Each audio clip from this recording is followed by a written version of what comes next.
Now we are going to solve maths and physics questions from IMED past paper 2012. And our 17th question is, what is the set of the values? Okay, as you can read this question, it says, what is the set of the values of x? And two of the inequalities are given to us. We are just supposed to find the values of x, right? So there wouldn't be only a value, but there would be values of x, right? We have to find those all the values of x. Okay, so our very first step, of course, now you guys know that, is to write this question as it is, right? So x square is less than 9, and our second inequality is 2x plus 3 is greater than and equal to 5, right? So these are my two inequalities. I just have to simplify these two inequalities. So I have to find only x, not x square. So I have to take the square root on both sides, right? So here I got, so x equals, not x equals, but x is less than 3, right? Because the square root of 9 is 3, right? So 3, x is less than 3. Whatever the values of x would be less than 3. Okay, now we'll have to solve our second inequality. Okay, so 3 is of plus here. When it will go there, it will be minus, right? So 2x is greater than and equal to 5 minus 3, which is 2, right? So x is greater than and equal to 2 by 2, which is x is greater than and equal to 1, right? So we have gotten our this. Now if I combine these two things, what I'll gonna get, that my x is greater than or equal to 1, right? So x is greater than or equal to 1, or I can write it like this: 1 is less than and equal to x, because x is greater than and equal to 1, so which means 1 is less than and equal to x, right? So 1 is less than and equal to x, and x is less than what? X is less than 3, so x is less than 3. So this is my combined form of the inequality. So 1 is less than and equal to x, x is less than 3, so which is our option C, right? Option C is the right option. 1 is less than and equal to x, and x is less than 3. So we have solved our first question. Let's move to the second question.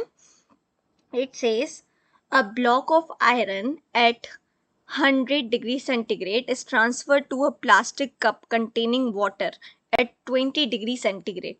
Which one of the following is not necessary in order to find the specific heat capacity of iron? We have to find the specific heat capacity of the iron, and we need to find one option out of these five which is not necessary in order to find the capacity, specific heat capacity of the iron. Okay, so let's understand this question very deeply. Now see, we have iron, okay, and they have, you know what, transferred, a block of iron is transferred to a plastic cup. So for suppose this is a plastic cup, right? This is a plastic cup, this is the plastic cup we have, okay, and we have water inside it. So this is water. I shouldn't write this. So this is my H2O, right? This is my H2O. Now what they have done, they have put a block of iron. So for suppose this is the block of iron we have, and it is at 100 degrees centigrade. It is put inside it. Now see, iron has the temperature of 100 degrees centigrade. So this 100 degrees centigrade of temperature from iron block would be of course transferred to water, right? So iron block would lose its energy, right? So heat will be lost by iron block, right? And that would be the same heat gained by water, right? So that is the heat gained by water, because if we put this iron block inside the water, of course iron would then cool down, and that same heat would be gained by the water, gained by H2O. Okay, so heat means energy of, you know what, iron. So I'm writing here is the same heat gained by water. So I've written here. Now see, the formula for finding the specific heat capacity, Q is equal to mc delta T. This is the formula we have, right? This is the formula we have. So now I have to just break it, right? So Qi means the heat of iron, the heat lost by iron. So mc delta T I have to write in terms of that, right? So m mass of iron, of course, because this is the heat of iron. So mass of iron, specific heat capacity of iron, and then again temperature, change in temperature of iron, right, equals, now this is the heat of water. Okay, so here we have mass of water, specific heat capacity of water, change in temperature of water. So these are the things which are important in order to find the specific heat capacity of anything, right, of iron, right? So now we have to just read the options. The specific heat capacity of water. Of course, we need this specific heat capacity of water. We need this in order to find our answer. So this is of course important. We have to find which one is not necessary. So of course A is not our right answer because A is required, which means specific heat capacity of water is required, and we have to find the option that is not required. The mass of the block of the iron, the mass of the block of the iron is also required, which means this is the not correct option. The thermal conductivity of the iron, the thermal conductivity is nothing but it is just how fast heat moves, how fast heat moves, how fast heat moves. So do we require this, how fast heat moves, the thermal conductivity of the iron? Do we have this here, the thermal conductivity of iron? No, we don't. We have mass of iron, specific heat capacity of iron, and change in temperature of iron, which means this is not the necessary term that we require in order to find the specific heat capacity of the iron. So C is the correct option, which means C is the option that we don't require in order to find the specific heat capacity of the iron. The final temperature, of course we required that, so that is not the correct answer. The mass of the water, of course we required that as well, so this is not the correct option as well. So C is the correct answer that we have gotten. Now 72nd question. At the melting point, which one of the following are correct about paraffin wax? Okay, so at the melting point, okay, which one of the following, these statements are given and we just have to read these statements and we have to find whether the given statements are true or false. Okay, the first statement, the substance becomes more disordered, the substance becomes more disordered. For instance, if I have solid, okay, this is solid, of course this have tightly packed molecules, right? If I provide it with heat, okay, if I provide it with heat, so of course these, you know what, molecules will travel apart, they'll, you know what, be very apart, they'll be very distant then because we are providing it with heat energy, right? So of course here disorderness of the molecules is increasing, right? Disorderness of the molecule is what we call entropy. Entropy is nothing but entropy is just disorderness of the molecules. Okay, so of course while giving temperature to anything, the entropy of that thing increases, which means the disorderness of the substance increases. So one first option is the right answer. The substance becomes more disordered means entropy increases, means disorderedness increases. Second option, the wax takes in heat but its temperature stays the same. Of course this is the right option as well. It would take the heat but that heat would be utilized in doing something else, not increasing its temperature, so temperature would remain same still. Reading the third option now, bonds between the carbon and the hydrogen atoms are broken. So carbon and hydrogen atoms bonds are broken. Now understand this thing, melting is purely a physical change. Melting is what? It is purely a physical change, not a chemical change. Learn this thing. It's a physical change, purely physical change. Okay, not a chemical change. When paraffin wax melts, when this wax melts, only the weak intermolecular forces, attractions, for instance, those are called London dispersion forces, right? As we all know that. So between different hydrocarbon chains are overcame. They are only overcame. They are not broken at all, because melting of the thing is physical change, not a chemical change. So third option is the wrong option. So which one are right is 1 or 2. So 1 and 2, which means E option is the right answer. Now let's move towards the 73rd question, which is when cooled below 4.2 Kelvin, okay, mercury becomes a superconductor, which means it has no electrical resistance. When a current is passed through mercury under these conditions, which one of the following effects will be present? See, current is passed and the flow of electrons, the flowing of the current would produce magnetic field, right? If I have this wire and I make electrons flow out of it, okay, so the flow of electrons is what we call current, right? And they'll produce magnetic field as well. Magnetic field means B, okay, so they'll produce magnetic field as well, which means the effect of magnetic thing is present, of course. So third one is present. If I talk about thermal, okay, let's check if thermal effect is present or not. See, the formula for power is what? I square R, right? I square R. They said it has no electrical resistance. So when it has no electrical resistance means zero, right? Into zero. So power comes out to be zero. So when power is zero means thermal effects are absent in it. There is no power, there is no thermal effect in it, right? Now let's see if chemical effect is present in it.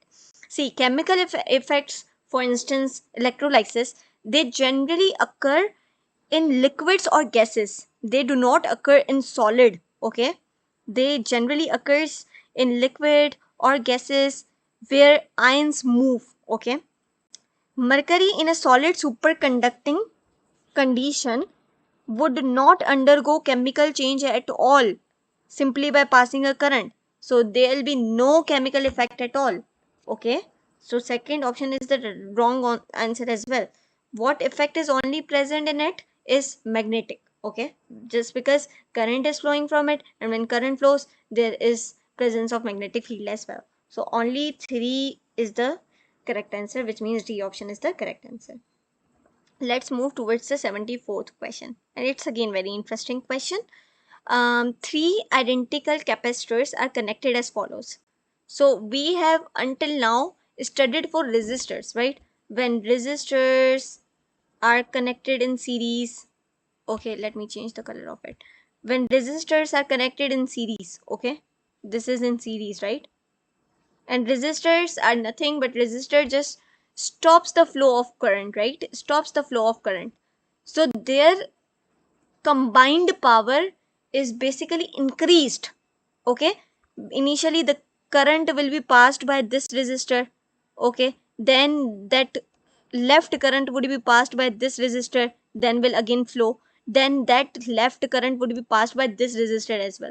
Means the equivalent resistance would be the combined effect of these three resistors, right? So R1 plus R2 plus R3. If I talk about the resistors in the parallel thing, parallel means this one, sorry, and this one. This is parallel, okay? So R1, R2, R3. Here they'll not have combined effect. So here equivalent resistance would be equal to R1 plus R2 plus R3. But this is not the same condition applied for capacitors. Capacitors are very opposite thing, right? They are very opposite to resistors. Resistors are the one which stops the flow of current, and capacitors basically stores the current, okay? So they have different things, okay? So when capacitors are connected in series, when capacitors are connected in series, for instance C1, C2, C3. Okay, so basically, you know what, this capacitor, you know what, stores the current. Okay, so whatever current is left, then that would be stored by this capacitor, that would be stored by this capacitor as well. So basically here we'll not have combined effect of capacitor, we'll have individual effect of capacitor here. So this is nothing but this is C by 3. Okay, if I talk about here in series, of course there would be individual effect, so C by 2, and in parallel of course there would be the same effect that we had in resistors, right? Okay, this is entirely in parallel, so in parallel of course they'll have combined effect, so 3C. Now we have to combine these all the things. Okay, we have to combine these all the things. See, if I combine these two things, C plus C by 2, let's combine this here, C plus C by 2, I have to take the LCM, so multiply by 2, multiply by 2, LCM is now 2, 2C plus C, which is 3C by 2. So this is my 3C by 2. We have to find which one of the following shows the order of the increasing capacitance, which means from smallest to largest. Initially we have to take the smallest. So of course this is the smallest, right? C by 3 is the smallest. Then we have at second position this 3C upon 2, and then this is one is the largest, right? 3C. 3C. So of course 1, 2, 3. This is the order that we have gotten. So 1, 2, 3, 1, 2, 3 is D option, right? So D option is the right answer. Now let's move towards the 75th question. Which one of the following is not a vector quantity? So we have to basically find the quantity that is not a vector. Now see, velocity is speed with direction, right? So velocity is the vector quantity. Weight has also the direction. For instance, this is my mass, and since it is, you know what, directed towards the center of the earth, okay, which is G, so mg is what we call weight. So weight is also a vector quantity because it is directed towards the center of the earth, it has direction. So weight is of course a vector quantity, is not a scalar. If I talk about electric charge is not a vector quantity, so which means C is the correct answer. If I talk about electric field is nothing but it is force per unit charge. Now see, force is what? Force is vector quantity, charge is scalar quantity. When vector quantity is divided by a scalar quantity, the answer is always vector. So electric field is a vector quantity. Acceleration is again vector quantity. Acceleration has direction, right? For instance, this G is always towards the center of the earth. So this is the gravitational acceleration, which means it is the vector quantity. Now let's move towards the 76th question. Let me raise this a bit. Okay, so our 76th question is again very simple and very easy. Initially, let me write this question down. So ln x square y minus 2 ln x into y plus 3 ln y. Now see, we have to just simplify it, okay? And we have already studied the rule. When you have logarithm or ln, logarithm and ln are same. Log, ln is just log base e, okay? So it is also a log, right?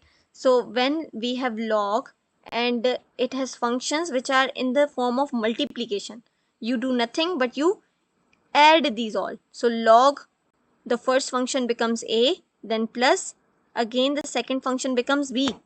This is what you do when you have two functions and those are multiplying with each other. Now see, here you have two functions, these both are multiplying with each other. So what you will do, you'll add them, right? So ln x square plus ln y minus you will gonna do here as well 2 ln x, okay, again minus 2 ln y, and this one would remain same, 3 ln y. Okay, now we have to solve it. Now see, we have studied one more thing as well. When you have log and for instance you have a function x that has square on it, okay, this 2 would be then written as the coefficient of this log. So 2 log x, you can write it like this, okay. These functions we have already studied, so I'm not going in very detail of it. So 2 ln x plus ln y minus 2 ln x minus 2 ln y plus 3 ln y. Okay. Now if I see 2 ln x plus 2 ln x, 2 minus 2 ln x cancel, right? What are we left with? See, plus ln y minus 2 ln y and plus 3 ln y, plus minus minus, right? So minus ln y plus 3 ln y. So 3 ln y minus ln y, 2 ln y, right?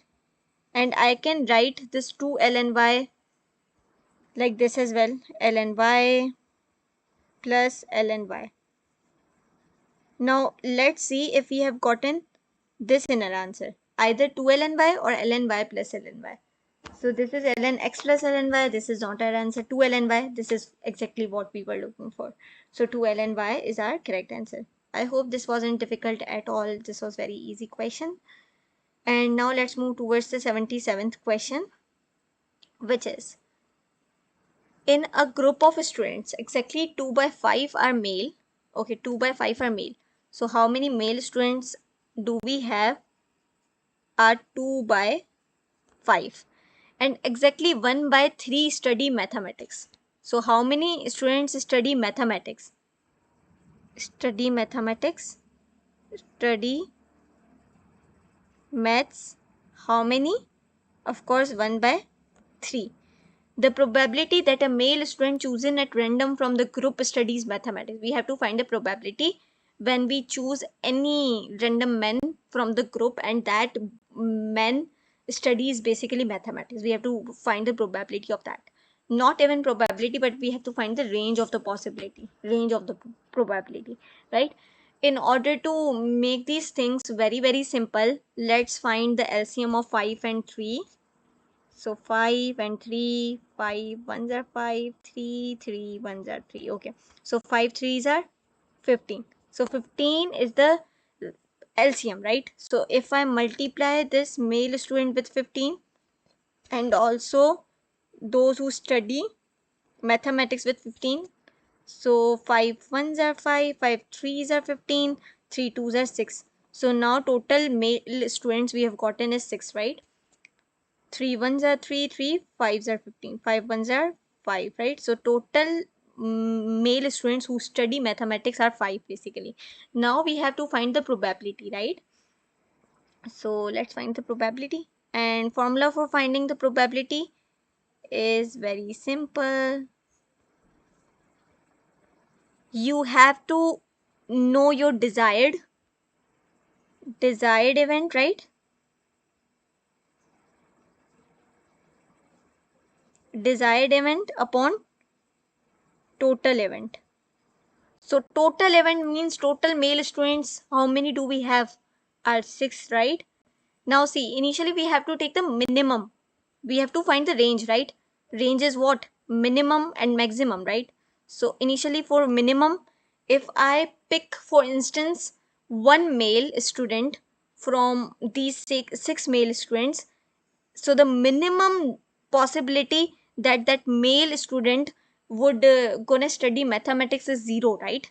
So 0 by 6 is 0.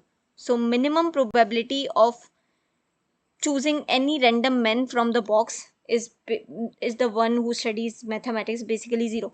Now we have to find max. Okay, max, again how many total male students we have is 6, and how many maximum students who can study maths are 5, right? So 5. So this is the maximum probability. So our minimum is 0. 0 is less than p, less than or equal to, because probability can be 0 as well. Okay, and that is less than or equal to 5 by 6. So this is my range we have gotten, right? 0 is less than equal to P, P is less than equal to 5 by 6. So B is the correct answer we have gotten. This was easy question, right? Now we have gotten very interesting question, okay, which is 78th. We need to understand this question very carefully in order to know our answer, right? So A, B, C, D, E is a regular pentagon. Pentagon means the one which has 5 sides. The transformation R is a rotation about the origin and maps A to B. R means nothing. R means nothing if you are at A. If there is R, you will just go to B. Okay? If you are at B, if there is R, you will just go from B to C. Then from C to D. From D to E. And from E to again A. Like you are moving in order, which is what we call R. Okay? Now we have another thing, the transformation S is reflection in the y-axis. So when S is said, it is nothing but it is reflection along y-axis. Okay, for instance, if you are at E, so the reflection around y-axis would be B, right? So this is the reflection, this is the S. Okay, this is the reflection. For instance, C reflection would be D and D reflection would be C, B reflection would be C, E, and E reflection would be B. A reflection would be A itself because there is nothing in front of it. Okay, so this is what S is. Okay, so now I hope you understood S and R. Now let's see what we are supposed to find.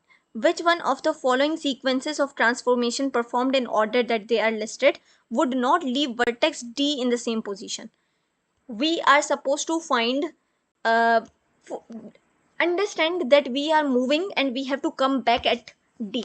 Okay, I'm just making as simple as I can make it. Okay, we is gonna move. Okay, when R is said, of course we have to move. When S is said, of course we have to move, but we have to again come back at our original same position, which is D.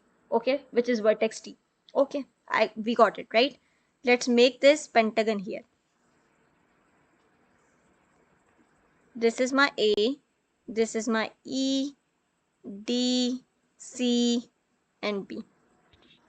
Okay, now see, if I check this A sequence, I have to come back to D. Know this thing again. Initially R. R means what? R means you are moving in the same order. Let's start from D because we have to come back at D, right? So from D, where we can go is E, right? So D to E. So here we have reached now. Now again R, which means from E to A. So A, okay. Again S. So S means reflection again Y. I said because there is nothing in front of A, so A will have reflection of itself. So this point now will not go anywhere, but it would remain on A. Again R. R means from A to B. Okay. From again S. Now see, S means reflection again across y-axis, in the y-axis. So I told you the reflection of the y-axis of B would be E and from E would be B. Okay, so now this point was here, it has now again come to this E. Okay, now our last one is R.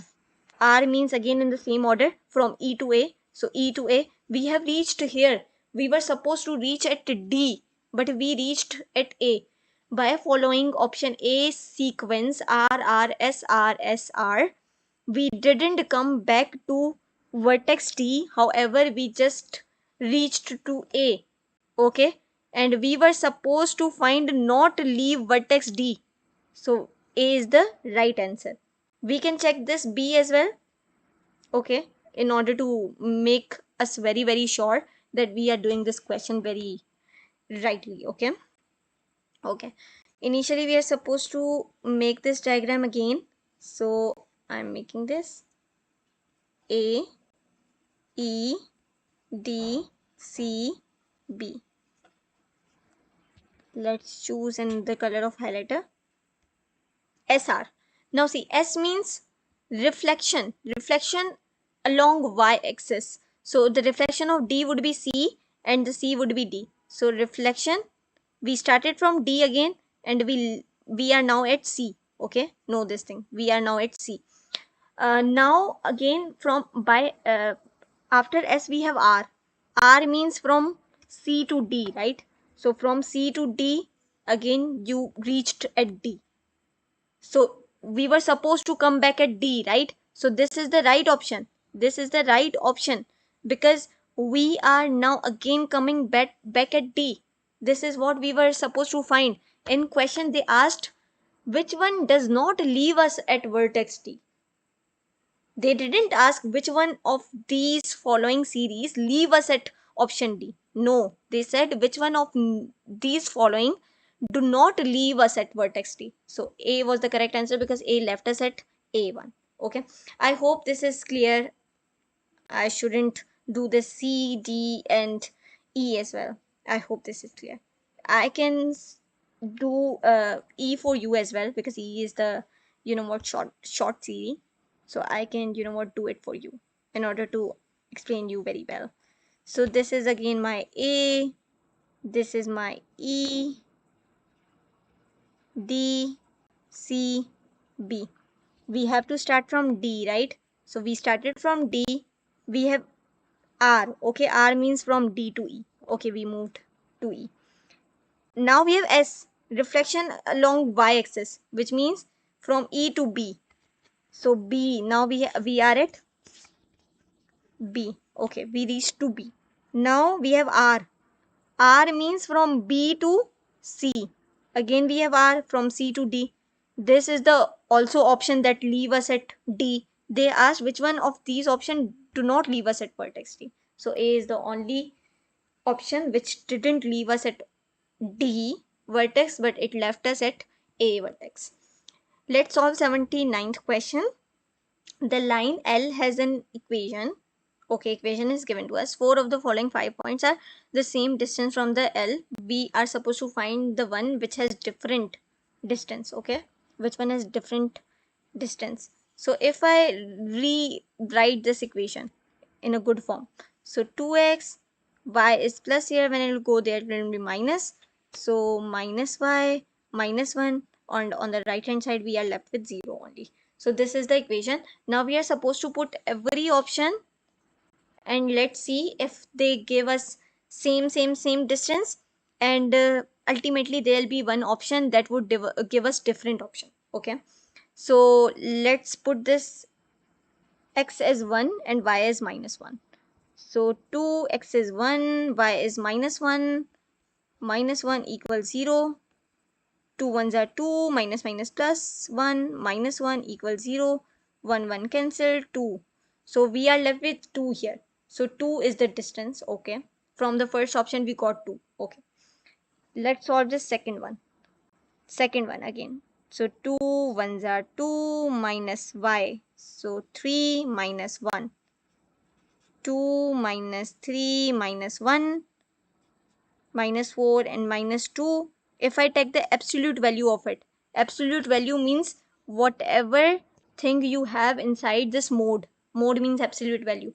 If that thing is negative, that would come out to be positive. Okay, so again we have positive 2, so these are same. Okay, which means A and B cannot be the option. We have to find the one which have different distance. Okay, so 2 4s are minus y, y means 9, minus 1, 2 4s are 8, minus 9 minus 1 minus 10 equals minus 2 again. Applying mode, after mode we have gotten plus 2, which is again same as 2 2, right? Let's apply option D.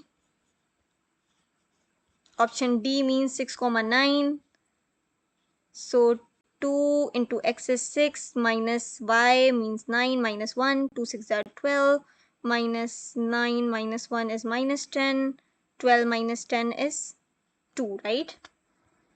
So again we have gotten 2 distance. So these cannot be our answers because they all have gotten 2 2 2 2 distance. We have to find which one gives different distance. So now let's apply last option, which is E, right?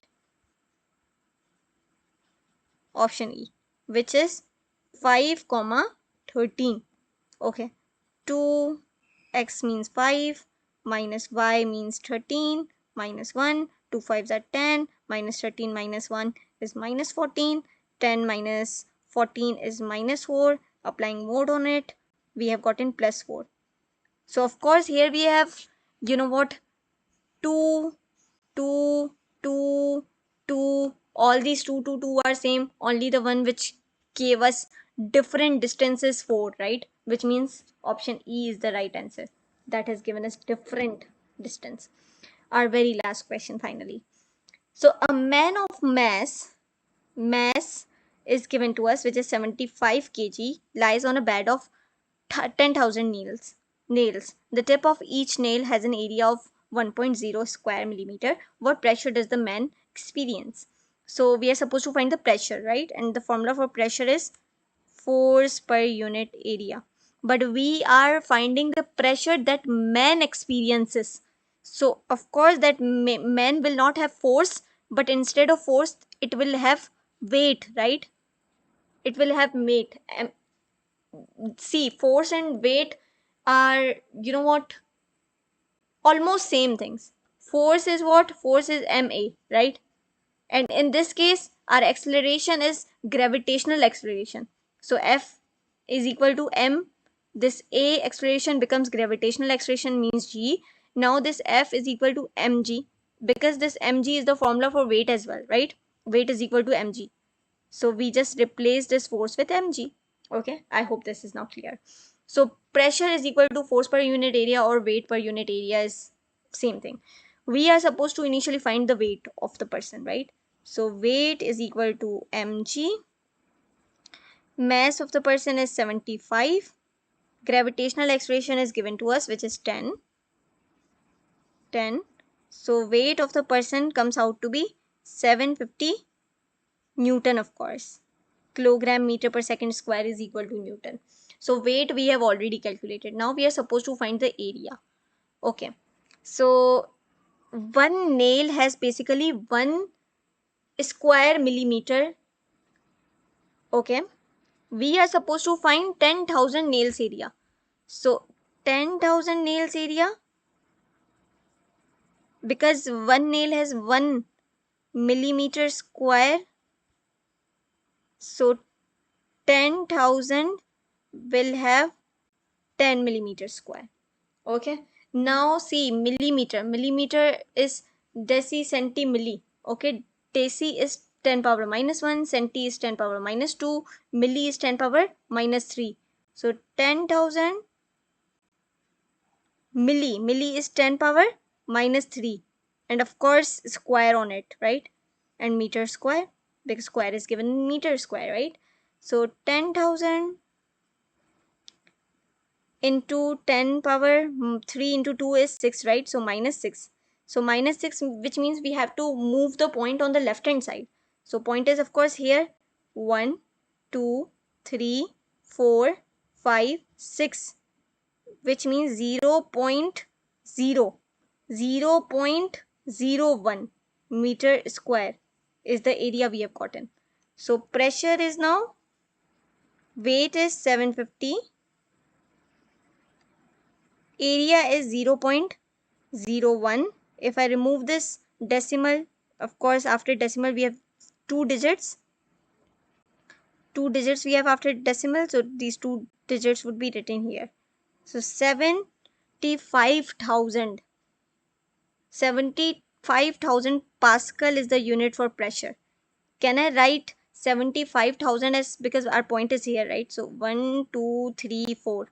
If I move 4 points on the left hand side, 7.5, so we'll get power, right? Positive power 4, because we have moved 4 points. So 7.5 into 10 to the power 4 Pascal. 7.5 into 10 to the power 4 Pascal is the B option. So this 7.5 into 10 to the power 4 is the pressure which man experiences. Okay, that is mass of 75 kg and is laying on the bed of nails of 10,000 nails, and each one has the area of 1 square millimeter. Okay, we have solved all the questions of ours from past paper 2012.